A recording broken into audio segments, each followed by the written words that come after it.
Esto es Aprendamos Juntos y hoy vamos a hablar sobre la fascinante visión de René Descartes sobre cómo se conectan nuestra mente y nuestro cuerpo y el origen biológico y filosófico de nuestras emociones. Y es un tema apasionante, la verdad. Totalmente. Y para empezar, imaginemos por un momento la siguiente escena. Vamos caminando tranquilamente por un bosque y de la nada aparece un oso gigante. Un escenario de pesadilla, digamos. Tal cual. Y antes de que podamos articular un solo pensamiento racional, el corazón ya se disparó, las pupilas están dilatadas, las piernas empiezan a correr por sí solas y una ola de terror puro nos invade por completo. Es una reacción casi automática. Exacto. Entonces, hoy vamos a diseccionar qué sucede exactamente en el cerebro y en el cuerpo durante ese instante preciso.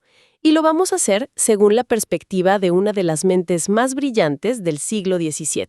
Que es un recorrido conceptual verdaderamente ambicioso, porque, habitualmente cuando se habla de filosofía de esa época, uno suele pensar en ideas súper abstractas. Claro, cosas metafísicas. Sí, metafísicas y muy distantes de la realidad biológica.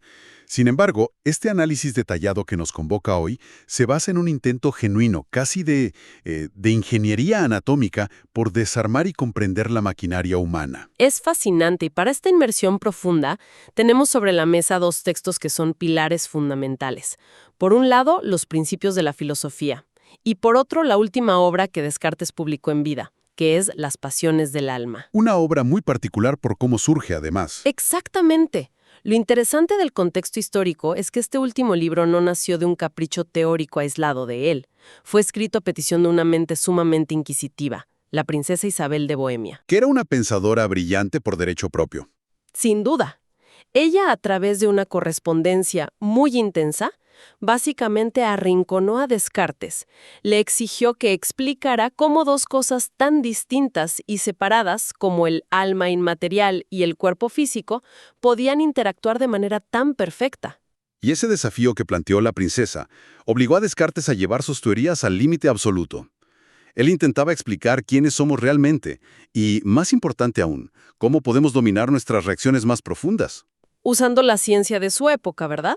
Claro, utilizando absolutamente toda la ciencia, la anatomía y la física que estaban disponibles en ese momento. Su objetivo final era entender el origen biológico de las emociones para evitar que los seres humanos se conviertan en prisioneros de sus impulsos. O sea, un manual de supervivencia emocional. Exacto. Es, en esencia, un manual de supervivencia emocional que viene, digamos, disfrazado de tratado de fisiología. Bueno, para entender cómo se conectan las piezas de este rompecabezas, primero hay que comprender la separación radical que propone el autor, lo que históricamente se conoce como el dualismo cartesiano. Ese es el punto de partida obligatorio. Sí, la propuesta es dividir al ser humano en dos entidades que operan bajo reglas completamente distintas. Descartes postula que estamos compuestos por dos sustancias que no comparten ninguna característica en absoluto. Por una parte, existe el alma. Bien. Su atributo principal, su esencia absoluta, es el pensamiento, el entendimiento, la voluntad, las dudas, los deseos. Todo eso pertenece al territorio del alma, la cual es inmaterial. Es decir, no ocupa espacio. Tal cual. No ocupa un lugar en el espacio, no tiene peso, no tiene dimensiones. Y por otra parte, se encuentra el cuerpo, cuyo atributo esencial es la extensión. Lo físico. Exactamente. Esto significa que ocupa un lugar en el espacio, tiene longitud, anchura, profundidad, figura, y sobre todo, está sujeto a las leyes del movimiento y la física pura. Es pura materia. Para quienes nos escuchan y buscan visualizar esta división con conceptos contemporáneos, surge una analogía bastante natural. Se podría pensar en el cuerpo humano, bajo esta lupa cartesiana, como el hardware de una computadora moderna. Es una excelente comparación. Claro, sería el monitor, los cables, los circuitos de silicio, toda la estructura física. Y mientras tanto, el alma sería el software, o sea, el código invisible, el sistema operativo que procesa la información y toma las decisiones lógicas sin tener una presencia física que se pueda tocar. Y esa comparación ilustra perfectamente la visión de la época, porque el mismo Descartes recurría a la tecnología de punta de su propio siglo para explicarlo. Para él, el cuerpo sin el alma es literalmente una máquina, un autómata. Usa mucho el ejemplo del reloj, ¿no? Sí, sus textos utilizan frecuentemente el ejemplo del reloj de engranajes, que era la gran maravilla mecánica de aquel momento. Él argumenta que un cuerpo vivo difiere de un cuerpo muerto exactamente de la misma manera en que un reloj recién alzado y funcionando difiere de un reloj que tiene un resorte roto. O el mecanismo trabado. Exacto. Lo cual, a ver, representa un cambio de paradigma brutal para ese siglo. Implica afirmar que la vida misma, en su nivel más básico y biológico, es pura y exclusivamente mecánica. Es un punto de quiebre histórico impresionante. Totalmente. Porque él estaba combatiendo una creencia medieval que estaba muy arraigada. La idea de la fuerza vital. Esa misma. Durante siglos se pensó que el alma era una especie de energía mágica que le daba el calor y el movimiento al cuerpo humano, y que cuando una persona fallecía y el cuerpo se enfriaba, era precisamente porque el alma había abandonado el envase. Y él invierte eso. Lo invierte por completo. Afirma que el cuerpo muere porque la máquina biológica se rompe. Algún órgano vital falla, la circulación se detiene, cesa el calor mecánico, y como la maquinaria ya no funciona, el alma simplemente se retira. O sea, el calor y el movimiento pertenecen al dominio exclusivo de la física. 100% a la física. Ahora bien, si aceptamos esta premisa de el hardware físico lleno de cables y engranajes por un lado, y el software inmaterial flotando en otra dimensión lógica por el otro, llegamos a la misma pared con la que chocó la princesa Isabel. El gran problema de la interacción. Exacto. Resulta imposible imaginar cómo hace un código sin masa ni peso para presionar el botón físico de correr en los circuitos anatómicos. Tiene que existir un punto de contacto, un mecanismo de traducción entre lo inmaterial y lo material. Y para resolver ese enigma, el texto se sumerge de lleno en la fisiología cartesiana, proponiendo un mecanismo biológico que, a los ojos del siglo XVII, resultaba de lo más avanzado. Él toma ideas de la medicina de la época. Sí, se apoya fuertemente en los descubrimientos recientes de William Harvey sobre la circulación sanguínea. A partir de ahí, sostiene que existe un calor continuo, una especie de fuego sin luz ubicado físicamente en el corazón humano. Un horno interno. Tal cual. Este calor interno es el motor principal que dilata la sangre y la hace circular a altísima velocidad y presión por todo el cuerpo. A ver, hagamos una pausa acá. Porque al revisar las fuentes para preparar este recorrido de aprendizaje, hay un término que aparece constantemente al hablar de este flujo sanguíneo, y es imposible no detenerse ahí. ¿Te referís a los espíritus animales? Exactamente. El texto insiste en que todo el movimiento corporal es generado por los espíritus animales que viajan desde el corazón hacia el cerebro. Y suena que Descartes estaba introduciendo elementos místicos en su teoría. Un momento, a ver, ¿espíritus? ¿Estamos hablando de fantasmas o de algo sobrenatural habitando las venas para mover los músculos? No, para nada. Es una confusión muy frecuente hoy en día, pero se debe simplemente a cómo ha evolucionado el lenguaje. Ah, bien. En el siglo XVII, la palabra espíritu no tenía necesariamente una connotación esotérica o de ultratumba. Deriva del latín spiritus, que significa soplo, aliento o brisa. No hay nada mágico en los espíritus animales de Descartes. Entonces, ¿qué son exactamente? Son entidades puramente físicas y materiales. El texto los define como las partículas más pequeñas, sutiles y veloces de la sangre. Es decir, son pura materia biológica, como una especie de destilado físico. Exacto. El autor los compara con la llama más pura de una antorcha. La idea es que, cuando la sangre hierve en este horno del corazón, las partículas más pesadas se van hacia el resto del cuerpo para nutrirlo. Pero estas partículas superrápidas y sutiles, estos espíritus animales, suben directamente por las arterias hacia el cerebro. Qué interesante esa mecánica de fluidos. Y acá viene la parte fascinante de su neurología. Para Descartes, los nervios no son filamentos sólidos como sabemos hoy. Él los concibe como pequeños tubos huecos, un sistema de cañerías microscópicas. Como tuberías. Claro. Los espíritus animales viajan a presión por estos tubitos a toda velocidad, desde el cerebro hasta llegar a los músculos. Los inflan mecánicamente, acortando su longitud, y así es como se genera el movimiento físico de un brazo o una pierna. Es un intento deslumbrante de explicar la neurología utilizando principios de hidráulica y termodinámica, mucho antes de que existieran los microscopios o se conocieran los impulsos eléctricos. Es una genialidad para la época. Sí. Todo se reduce a presión, válvulas, conductos y partículas que viajan a altísima velocidad. Pero esto nos lleva al siguiente gran interrogante. Ya establecimos cómo esta sangre refinada infla los músculos. Sin embargo, el software sigue sin tener un asiento. Falta el lugar de encuentro. Claro, desde aquel lugar físico, el alma observa esta maquinaria de tubos y válvulas para tomar decisiones. Bueno, la respuesta de Descartes a ese problema de localización es famosísima en la historia de la filosofía.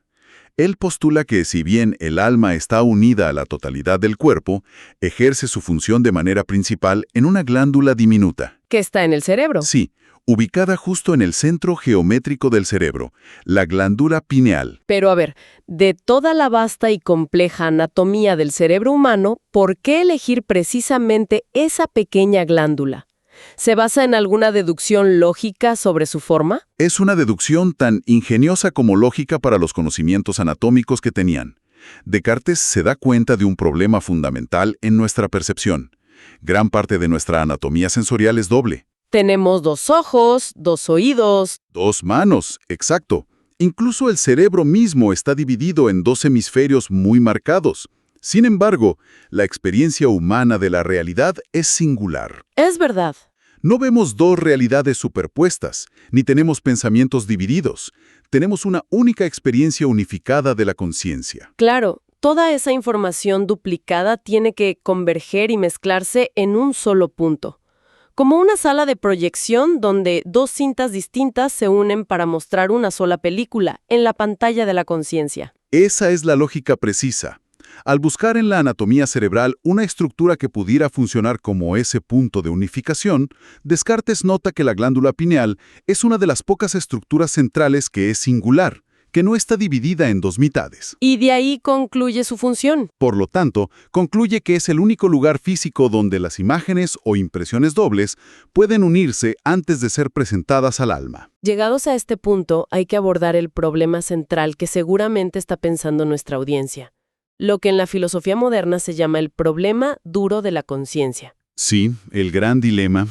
Es que, si la glándula pineal es materia física pura, y el alma es un ente sin masa, sin tamaño y sin capacidad de empujar objetos físicos, ¿cómo hace el alma para mover la glándula y dirigir esos fluidos? Ese fue siempre el talón de Aquiles del dualismo cartesiano, y el propio Descartes tuvo dificultades para articularlo sin caer en contradicciones. Su teoría final sugería que el alma no genera nueva energía ni movimiento físico desde cero. Entonces, ¿qué hace? Lo que hace, a través de la glándula pineal, es alterar sutilmente la dirección del flujo de los espíritus animales que ya están en movimiento. La glándula funcionaría como un pequeño joystick que pivota, redirigiendo la presión hidráulica hacia unos nervios u otros. Es una imagen súper gráfica. Y para anclar toda esta teoría abstracta, propongo seguir paso a paso un ejemplo práctico y visceral que aparece en el texto original. Me parece perfecto. Volvamos a la escena del inicio. ¿Cuál es la mecánica exacta de la emoción cuando vemos acercarse a ese animal espantoso, digamos, ese oso enorme en medio del bosque? Bien, el proceso es una cadena de causa y efecto impecable. El primer paso ocurre en el mundo exterior. La luz rebota en el oso y entra por los ojos, formando 2 imágenes físicas invertidas en la parte posterior de los globos oculares. O sea, pura óptica. Pura óptica. El segundo paso es la transmisión. Esas formas físicas presionan los espíritus animales dentro de los nervios ópticos, viajando hasta el centro del cerebro, donde las 2 imágenes se fundan en una sola sobre la glándula pineal. Hasta ese momento, todo el proceso es puramente físico. Un mecanismo ciego de recepción de datos espaciales. Así es, no hay mente involucrada todavía. El tercer paso es el que desencadena la reacción instintiva. La imagen terrorífica impresa en la glándula hace que ésta se mueva físicamente, casi por un reflejo de la maquinaria dispuesta por la naturaleza. Como un resorte que salta. Tal cual. Este movimiento empuja repentinamente a una multitud de espíritus animales, enviándolos a toda presión por los tubos nerviosos hacia las piernas para prepararlas para correr, y hacia el corazón para acelerar el bombeo. El cuerpo emprende la huida de forma automática. Pero es en este preciso instante donde ocurre un evento en paralelo, y acá es donde nace la emoción propiamente dicha. Exacto. El cuarto paso es la conexión vital. Al mismo tiempo que la glándula empuja los fluidos hacia las piernas para iniciar la huida física, ese mismo movimiento abrupto de la glándula repercute en el alma inmaterial, le imprime una percepción profunda. El software registra el movimiento del hardware. Totalmente. El alma siente esa agitación de la glándula, y esa experiencia mental es lo que catalogamos como la pasión del miedo. La pasión es, en definitiva, la lectura o interpretación que hace el alma sobre el estado de emergencia en el que ha entrado la máquina corporal. Se establece entonces un puente de comunicación constante, y habiendo analizado cómo se forma el miedo, ¿cabe preguntarse sobre el mapa completo de las emociones humanas? Porque él clasifica todo. Claro, en este sistema tan estricto y clasificado, ¿cuántas emociones reales existen y cuál es su función de fondo? Descartes realiza un esfuerzo monumental por categorizar la experiencia humana y llega a la conclusión de que, si bien experimentamos innumerables emociones complejas, todas ellas son combinaciones o derivados de apenas 6 pasiones simples y primarias. ¿Cuáles serían esas 6? Estas pasiones fundamentales son la admiración, el amor, el odio, el deseo, la alegría y la tristeza. Mezclando estas 6 en diferentes proporciones, surgen los celos, la envidia, el valor, la melancolía y todo el espectro emocional que conocemos. Al examinar detenidamente esa lista de 6 pasiones, hay un argumento en el texto que resulta fascinante. Y diría que es sumamente contraintuitivo para la mentalidad contemporánea. Ah, sí, la jerarquía de utilidad. Exactamente. Al evaluar la utilidad biológica de estas emociones, Descartes sostiene que la tristeza es una pasión mucho más primordial y necesaria que la alegría. E incluso va un paso más allá, afirmando que el odio tiene una utilidad biológica mayor que el amor. Suena fuerte eso. A simple vista parece una visión existencial muy pesimista, ¿no? Desde una perspectiva moderna, centrada en la búsqueda constante de la felicidad, ciertamente suena sombrío, pero la explicación subyacente es maravillosamente pragmática y se adelanta siglos a la biología evolutiva. A ver, contanos más sobre eso. Descartes razona que el propósito fundamental de las pasiones no es mantenernos felices, sino garantizar la supervivencia del organismo. Su función es alertar al alma sobre aquello que resulta beneficioso o perjudicial para el cuerpo. Una brújula de supervivencia. Exacto, y en términos de supervivencia, es infinitamente más urgente rechazar aquello que nos destruye que adquirir aquello que nos da placer. Pensemos en las implicancias de eso. Es lo que hoy la psicología llama el sesgo de negatividad. El dolor es un maestro muchísimo más rápido y persuasivo. Sí. Si uno acerca la mano al fuego, el daño físico genera dolor. Ese dolor se traduce inmediatamente en la pasión de la tristeza profunda en el alma, la cual engendra un odio visceral hacia la fuente del daño. Culminando en retirar la mano rápido. Exactamente. Un deseo urgente y abrumador de apartarse. Evitar el fuego garantiza seguir vivo al día siguiente. Por el contrario, encontrar una comida deliciosa produce alegría y fomenta el amor, lo cual mejora la calidad de la experiencia. Pero rara vez representa una cuestión de vida o muerte inmediata. O sea, las pasiones son el sistema de alarma de la biología. Y en cualquier sistema de seguridad, las amenazas tienen prioridad absoluta en los cables. Es una excelente forma de verlo. Sin embargo, el mismo texto señala un defecto de fábrica en este sistema de alarma. Al ser un mecanismo diseñado para garantizar la supervivencia a cualquier costo, tiende a exagerar masivamente la realidad.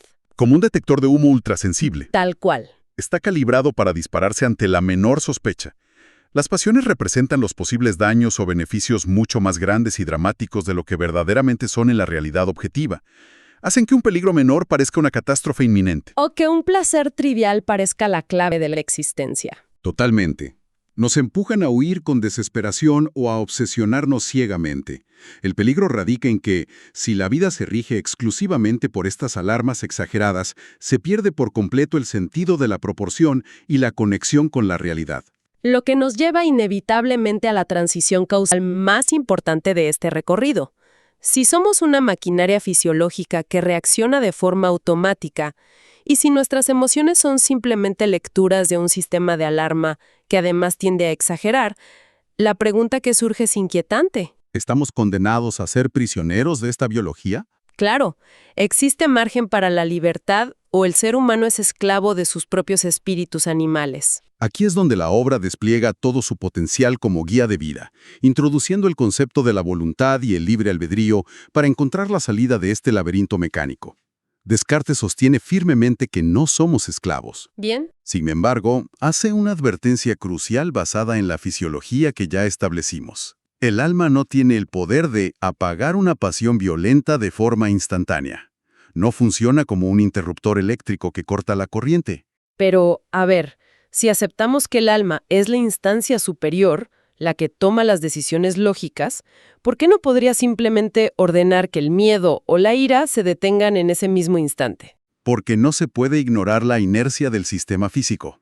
Cuando se experimenta una ira profunda, la química y la física del cuerpo ya están en marcha. El cuerpo ya arrancó. Claro, el corazón está bombeando a máxima capacidad, los fluidos están dilatados, los espíritus animales están impactando la glándula pineal en ráfagas continuas.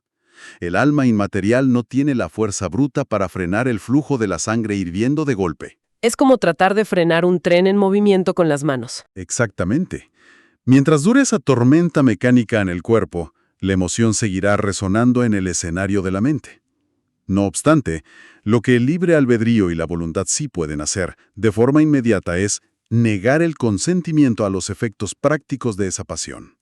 En otras palabras, se puede experimentar la tormenta emocional interna, pero retener el control sobre la acción física final. Uno puede sentir la oleada de ira ardiente, notar la tensión muscular, pero la voluntad tiene el veto final para mantener la mano baja y no golpear. El veto, exactamente. Se puede sentir el terror instintivo que empuja a correr, pero la razón puede anclar los pies al suelo. Ese veto es el primer paso del dominio emocional. Es muy empoderador verlo así. Y Descartes va mucho más allá de simplemente aguantar la respiración y resistir la tormenta. Él propone que es posible reescribir la maquinaria a largo plazo. En el texto utiliza un ejemplo brillante sobre el adiestramiento animal que ilustra cómo se pueden modificar los cauces por los que viajan estos fluidos. El famoso ejemplo del perro de casa, Sí, nos habla del comportamiento de un perro de casa. que es un ejemplo súper revelador porque demuestra que el sistema operativo básico se puede reprogramar. En su estado natural, la biología de un perro está preconfigurada con instintos muy claros. Sí, vienen de fábrica, digamos. Claro. Si ve a una perdiz, sus tubos nerviosos envían automáticamente los espíritus a las piernas para impulsarlo a correr tras la presa. Si en cambio escucha el estruendo repentino de un arma de fuego, su sistema de alarma se activa y el reflejo es huir aterrorizado buscando refugio. Eso es pura mecánica. Pero la intervención humana a través del adiestramiento altera esa mecánica. Mediante la repetición constante y el hábito, el adiestrador logra que el perro haga exactamente lo contrario a su instinto primario. Físicamente, lo que ocurre en el cerebro del animal es que las conexiones de esos tubos nerviosos cambian. Se recablean. Se recablean, exacto. Después del entrenamiento, cuando el perro ve a la perdiz, en lugar de correr, se queda paralizado apuntando a la presa. Y cuando escucha el disparo ensordecedor, en lugar de huir, corre hacia adelante para recuperar el objetivo. Se han invertido las respuestas físicas a los estímulos externos. Es una modificación profunda de la circuitería biológica a través del hábito. Y la conclusión que extrae Descartes de esto es monumental. Su argumento es directo. Si es posible reprogramar el cerebro físico de un animal que carece por completo de raciocinio, alterando el flujo de sus respuestas mecánicas mediante el hábito, Con mucha mayor razón nosotros, ¿no? con muchísima mayor razón los seres humanos, dotados de voluntad y razón, pueden lograrlo. Incluso aquellas personas con tendencias fuertemente impulsivas pueden adquirir un dominio firme sobre sus pasiones. No se logra por arte de magia, obviamente. Se logra trabajando. Se logra aplicando el conocimiento de la verdad para desarmar las exageraciones emocionales y forjando nuevos hábitos a través del ejercicio repetido de la virtud. Se trata de vincular de manera consciente nuevos pensamientos a los viejos estímulos, reescribiendo los caminos internos. Llegando al final de este profundo recorrido, se puede observar una progresión conceptual muy nítida.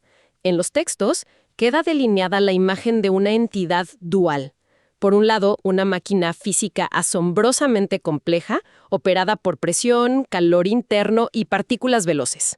Y por otro lado, un alma inmaterial, capaz de razonar y ejercer la libertad. Exacto. Y en el centro, sirviendo como puente bidireccional, se encuentran las pasiones. Y el mensaje central de este tratado es que no debemos suprimir, odiar o intentar anular nuestras emociones. Cumplen una función vital irreemplazable.